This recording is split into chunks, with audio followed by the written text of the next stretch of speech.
Welcome everyone. Thank you for joining us at CGLCC's 2020 Digital LGBT Plus Global Business Summit. My name is Dimitri Manias, Team Manager with TELUS, and a proud sponsor of this summit and of this next session. One of my great pride and joys working for TELUS has been supporting and now co-leading Spectrum, our LGBTQ+ Ontario Employee Resource Group. Spectrum and TELUS have over the last year been able to develop 25 corporate partnerships within Canada, the US, and Philippines.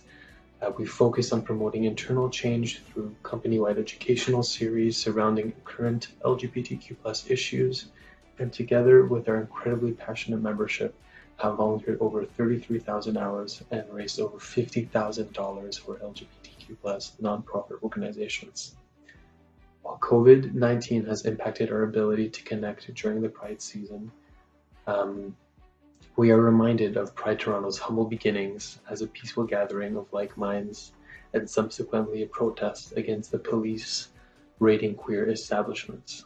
While it may be idealistic in this moment, we encourage everyone to remain empathetic to and kind to the world that surrounds us. And we encourage everyone to stay informed on how we can best raise up the voices who are shut down by systemic barriers and prevent folks from having a seat at the table. We can do better, and we must. It is now my great pleasure to introduce our next session, 3 Golden Rules to Optimize Your Business Negotiations, presented by Donna Hughes, founder, Launch Negotiation.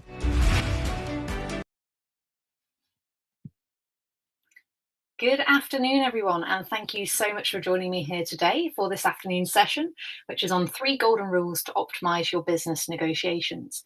My name's Donna Hughes. I'm founder of Launch Negotiation, and I'm delighted to be here at the 2020 Digital Business Summit. So, there will be the opportunity to ask any questions during the session, so just go to the chat mode. I think there's a Q&A section and you can submit your questions there, and I think we'll have about 5 minutes at the end to answer any of those questions. So a bit about me. My name's Donna. I'm founder of Launch Negotiation, and I am passionate about challenging the stereotypes of what negotiation is and what a negotiator looks like. You can find me on LinkedIn, Instagram, and on Twitter, or at LaunchNeg. And you can also find us on our website, launchnegotiation.com. So the reason I'm so passionate about challenging the stereotype of what negotiation is because early on in my career, I didn't have the opportunity to negotiate in many scenarios. It was assumed for numerous reasons that I didn't have the confidence nor the competence to negotiate on behalf of my company. Fast forward a few years and I had my first negotiation opportunity. That opportunity was enormous. It allowed me to negotiate on behalf of my company and generate savings of over $5 million on a supply contract. And this was the first time that I realized, wow, this is something I didn't even know I had as a skill set. And it was only by having the opportunity that I was able to tap into it. I then went on to compete in an international negotiation competition, and I won that. And that was my first chance of realizing that just because I didn't necessarily identify with the traditional portrayal of a negotiator, it didn't mean that I didn't have the ability to become one. And that's why during today's session, which is mainly focused on thought leadership, we're going to be discussing really what the stereotypes are about negotiation, what a negotiator looks like as portrayed by the media, what negotiation even is, and finally, how you can use negotiation in both your personal and professional life. My mission today is the same as my mission for every single day, which is to empower you to unleash your inner negotiator. So I touched on the fact that we provide workshops, but through Launch Negotiation, I usually have the luxury of 2 to 3 days to provide immersive negotiation training, which are really focused on real life scenarios of negotiating with suppliers, negotiating with clients, and even negotiating in your personal life. Today, I only have 30 minutes of your time, and I'm very grateful for your time, but it is going to be a very condensed session. So what my focus today is really going to be to challenge a lot of the mistakes and misconceptions surrounding negotiation. I know for a lot of people, the mere word alone drives discomfort, drives nerves and all the horrible feelings you can have. And I usually say when I run a conference, as soon as I mention negotiation, it's the equivalent of a fire alarm going off. A lot of people would rather escape the building rather than discover more, but it's a really powerful tool. And today we're going to explore how you can use negotiation within your life to drive business transformation and drive business profitability. So today's session, it's going to be focused around 3 golden rules, each answering these questions. The first one, what does a negotiator look like? Second one, what is negotiation? And there's been 558 million searches on Google for the term negotiation, and the most common search is what is negotiation? So hopefully we can put that to rest today. And then finally, how should you approach negotiation? So first of all, redefine negotiator. Sorry, the slides have got a bit quirky, but redefine negotiator. So I just want to take a second and I just want you to think about what image comes to mind when you think of a negotiator. There's no right or wrong answer, just purely imagine it. If you've got a pen and paper, feel free to do a drawing for me, but just think about what image is the first one that springs to your mind when you think of a negotiator. I'll give you 30 seconds to draw that stick person if you want to.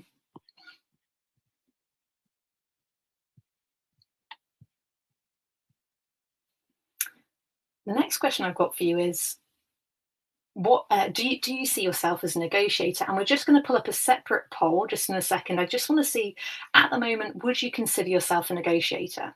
And again, there's no right or wrong answer to this. It's just a yes or no. If you want to just vote, you should see it up on your screen. It comes up with a box saying, do you see yourself as a negotiator? And you can just choose a checkbox for either yes or no.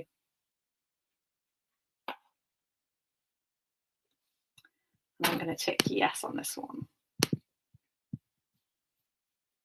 Okay, we should see the results coming through. It's like Eurovision all over again.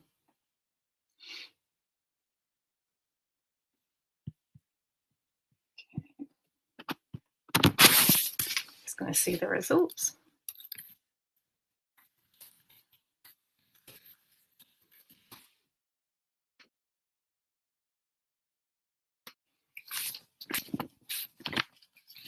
Okay, so who do we have here? So we've got the majority do see themselves as a negotiator. Fantastic, you're in the right place. I've got more questions to probe you with next. But then for those that don't see yourself as a negotiator, don't worry at all. A lot of us don't tend to see ourselves as a negotiator. For the first decade of my career, I certainly didn't see myself as a negotiator. And what I'm going to try and do today is challenge some of the assumptions that we make about negotiation and what a negotiator looks like.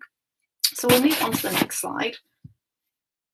Okay, so following from, do you see yourself as a negotiator? The next question, especially for those people that have said yes to seeing themselves as a negotiator, is how many negotiators do you have in your organization? Again, there's no right or wrong answer, and rest assured, I'm not going to take this one to poll again, but I'm just trying to get you to think about, if you see yourself as a negotiator, how many other people around you do you see as negotiators? And if you don't see yourself as a negotiator, how many other people do you see as negotiators? And ultimately, we're leading to this question, what does a negotiator even look like? I find when I go to a lot of conferences and I go up onto the stage, people assume that I'm about to do the introduction. I'm not the usual face that comes to mind when you think of a negotiator. And for me, it's one of those things that whenever I have a question, the first place I will go is to Google. I'll go and research it or try and find a bit more about what is the portrayal of a negotiator. And don't worry, I won't be on this slide for too long. This is what Google Image tells us about negotiator. Now, 17 pages in, and you'll struggle to find anyone that doesn't conform to the stereotype of cis white male. And certainly this is one type of negotiator. Certainly, I cannot deny this is one type of negotiator, but it is by no means the example of what a negotiator is. Negotiation transcends so many aspects of our lives. And what I'm hoping to do today is just show that even though this is the media portrayal, the dominant media portrayal you'll see of a negotiator, it's important to broaden how you think about negotiation, because there are so many other negotiators in your organization that don't fit this profile. And as I mentioned earlier on in the talk, I wasn't given the opportunity early on in my career to negotiate purely because I didn't fit this profile. It was assumed because I was early on in my career that I wasn't going to have the competence or confidence to negotiate. I subsequently went on to compete in an international competition against pretty much every single profile on this page. Obviously, Donald Trump wasn't there, but it was similar to that similar profile. And I went on to win the competition because I honestly think I was underestimated.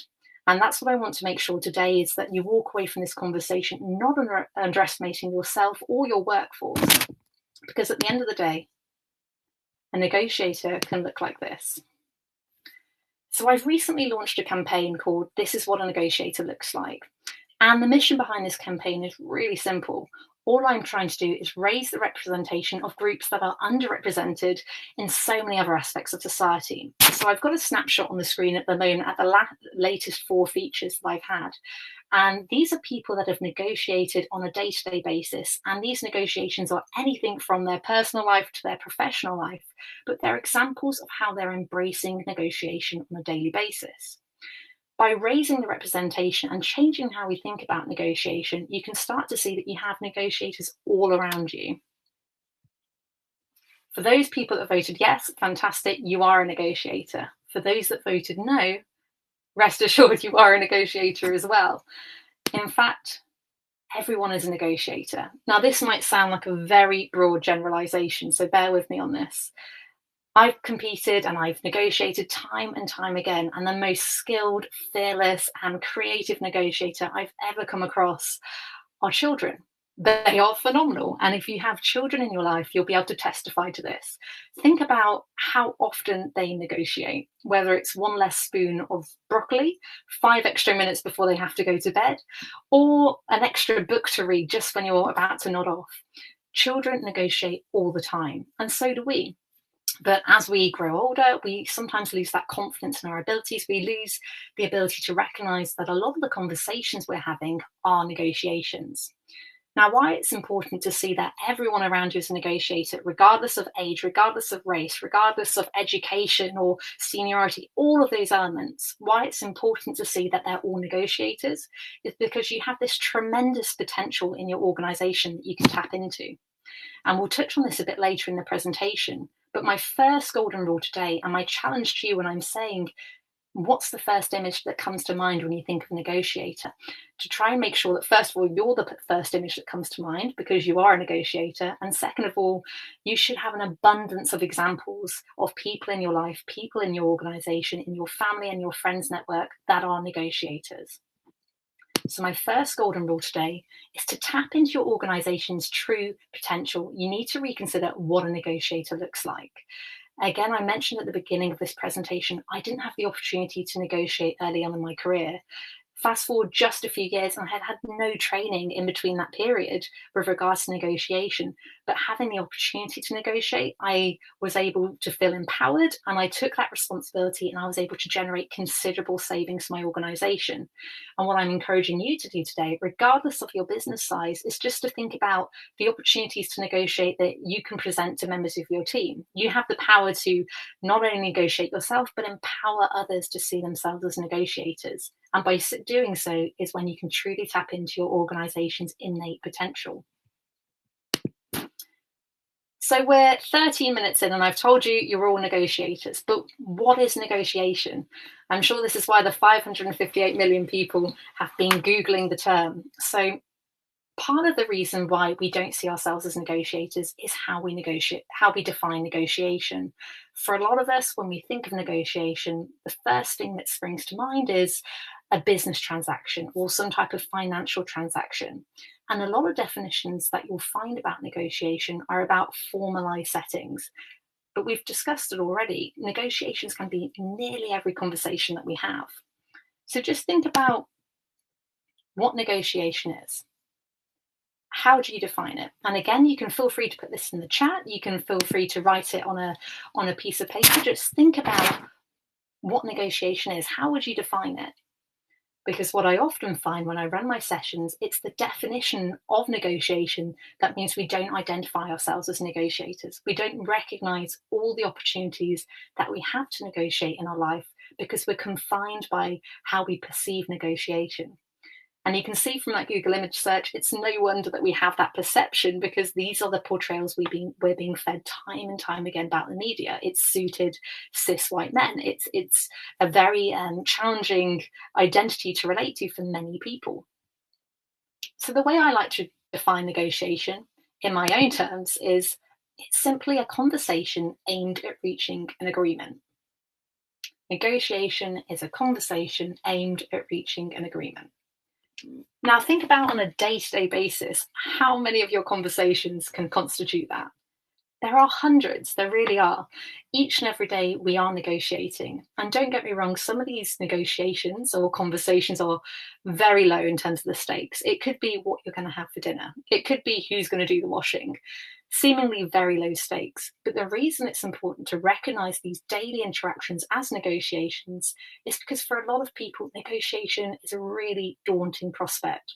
So by recognizing that we're doing it, we're just not aware of it, we can start to build our confidence and build our competence. Like any muscle, when we can start to practice on a daily basis negotiation and recognizing that we have the opportunity to influence on a daily basis, even when the stakes are low, it means that when we get opportunities for the businesses that we represent to negotiate with clients, stakeholders, shareholders, and we have the opportunity to have interactions that are much more significant in value, we have much more confidence approaching those conversations. We've primed our mind to see ourselves as negotiators. We've primed our mind to see these as opportunities to create value. So just taking a snapshot of a few negotiations I'm sure many of us on the line can relate to. So I've got, even today, looking at this conversation, if you share a house with someone, you've probably had to negotiate which room you're in. And if you're in the kitchen or if you're in the bathroom or elsewhere, depending on how effectively you've negotiated, that is a negotiation. There's also scenarios where the stakes are much higher in our personal lives. For example, if you're going for a mortgage, if you're buying a car, these are all negotiations. But in our professional life, there's so many other aspects as well, whether we're negotiating our job responsibilities or negotiating with other managers at our organization. These are negotiations. Even if the conversation that we're having isn't centered around money, as long as it's a discussion centered around reaching an agreement, it's a negotiation. And so I'll give you a second just to take a snapshot there. Some of these scenarios won't apply to you. Some of them will. Some of these scenarios will certainly apply to people in your life as well. So just think about all these opportunities you have for negotiation. How many are you taking advantage of? And perhaps there's people in your life that are going through these situations at the moment. And do you think they see themselves as a negotiator? Do you think they embrace these opportunities for negotiation?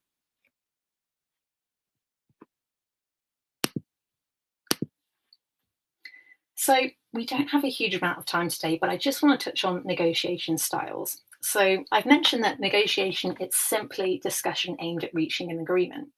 Now, when a lot of us think of negotiation, our mind goes to the kind of hard bargaining side of negotiation. So that type of conversation is one that's usually defined by a really extreme opening position. It's usually centered around one variable, usually money. And it's usually got it's a one-off interaction, which is why you can get away, so to speak, with being extreme in your offer, because you're never going to see that person again. So this type of negotiation style, it's heavily publicized and it's portrayed all across the media because it's really entertaining to watch. What isn't entertaining about someone doing an absolutely ludicrous counteroffer? However, this is only one type of negotiation, and it's certainly not appropriate in a lot of business situations. When you think of places like in Marrakesh, where they have the souks and the market stalls, this hard bargaining approach is absolutely part of the culture. When I went to Marrakesh, I asked for a bottle of water. It was a sweltering day, and someone cited back $100 for a bottle of water to me. I should clarify, it was a 250 milliliter bottle of water. It wasn't a water drum or anything like that. But again, it's part of the culture there that you negotiate and you try and haggle down the price. And I'm pleased to say I didn't pay $100 or anything close to that for my bottle of water.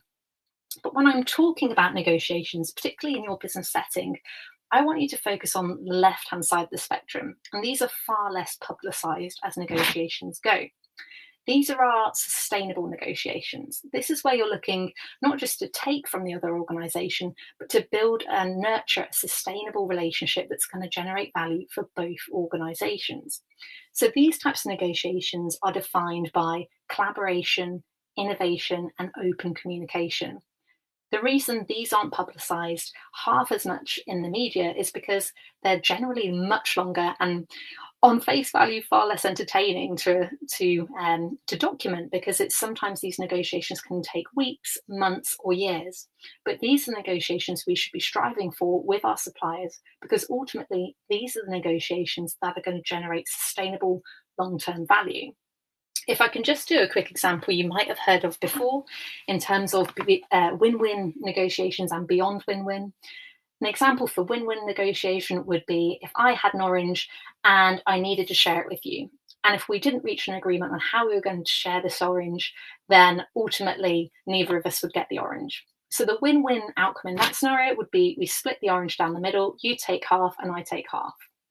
Now, when you get to beyond win-win, that's when you need open communication, transparency, and a real strive for collaboration. To get to a beyond win-win solution, I would ask you what you need the orange for, and you'd ask me that back. By having that conversation, we'd establish that you just wanted the peel because you wanted to decorate part of your cake, and I just wanted the inside of the orange because I wanted to squeeze it and make orange juice. And so by exchanging that information, we recognize that for me, because I just want the orange to make orange juice, the peel for me would be discarded. That would be residual. It would be a waste for me. And likewise for you, the actual orange itself would be a waste. You're just wanting the peel. So by having that open communication, we can suddenly walk away with the equivalent of the whole orange each. That's what I'm talking about beyond win-win. The only way you can get there is by opening up and by having these open communication with your suppliers, with your clients, with the people that you're negotiating with on a day-to-day basis, to understand what is going to drive both of your business performance. So my second golden rule for you today is negotiation. It doesn't have to be an arm wrestle. It can be an opportunity for collaboration, and now even more so than ever before, in a post-COVID era that we're starting to enter, it's going to be so important to collaborate with your stakeholders, to view opportunities for collaboration as opposed to just going in trying to hard bargain your way. So I really want you to think about not only redefining what a negotiator looks like, but what is negotiation? How are you approaching it? If you're already viewing it as an opportunity for collaboration, absolutely fantastic. If you're not, maybe consider that, because this hard bargaining approach might not be appropriate at the moment, and it might not be the best thing to generate these sustainable relationships with your stakeholders. The third and final rule that I'm going to cover today is listen actively. Now, I run my courses for several days, and there are so many different techniques we could go through. But the reason I focused on listening actively is because a common misconception is that the person that speaks the most has the control. That couldn't be further from the truth. In fact, it's the person that listens actively, so really immerses themselves in the conversation. That is the person that holds the control in a negotiation. And that is probably one of the best kept secrets in terms of negotiation. We often think about having to command at the front of the table, but it's really about listening. And that's counterintuitive for a lot of people. Again, it goes against a lot of the images that you saw in that Google image search. We don't tend to think of those people as listeners. Again, when you think about the hard bargaining approach, you don't necessarily think of that as listening. But I'm talking about this collaborative approach that's going to generate beyond win-win outcomes.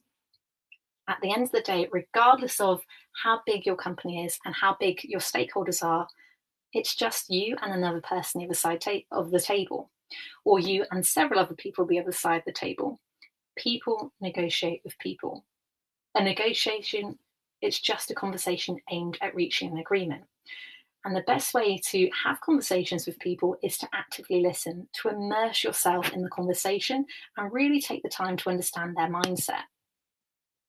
So when I'm talking about active listening, I mean you're really, really immersing yourself. You're listening to not only the verbal communication, but you're picking up on the non-verbal communication, what other aspects of the communication is telling you.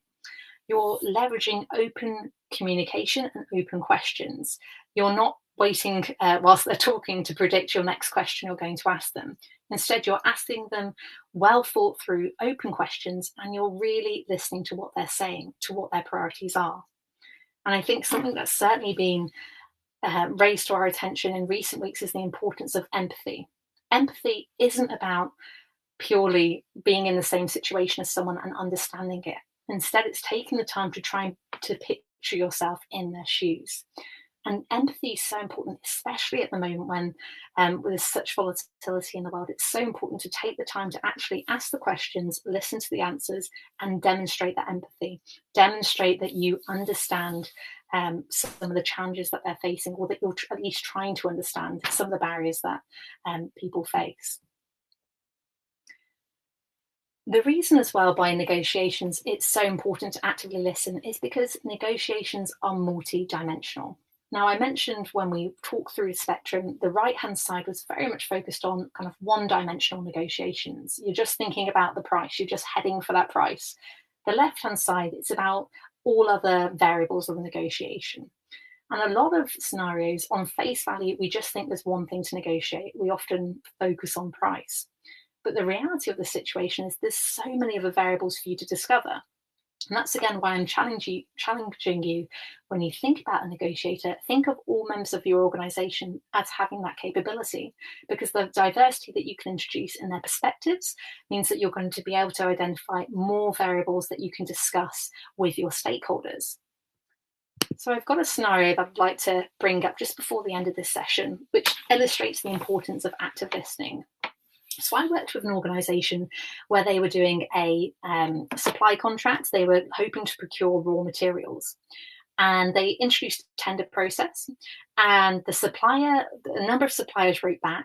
And what the same theme kept happening with the suppliers is they were being told it wasn't an appropriate proposal, and they kept lowering their price and lowering their price and lowering their price. What none of the suppliers did is they didn't ask the buyer what the most important thing was to them. They didn't listen. They didn't ask the questions. In fact, the most important variable to the buyer wasn't the price. It was having a fixed cost. So it's two very different things. In essence, the buyer was willing to pay more for the materials as long as they had the certainty that the prices weren't going to change over the length of the contract.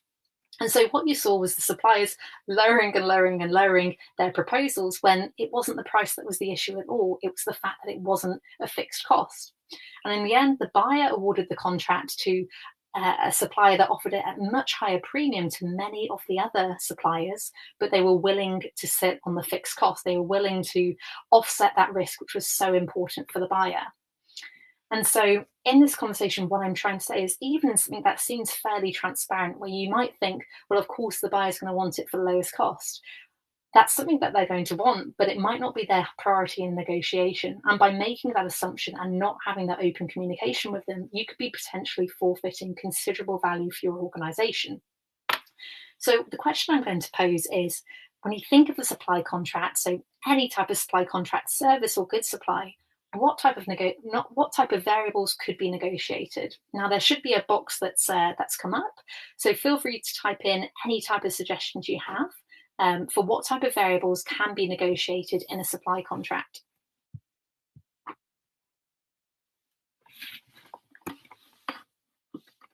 Okay, we've got some really good comments I'm just going to look at in the meantime.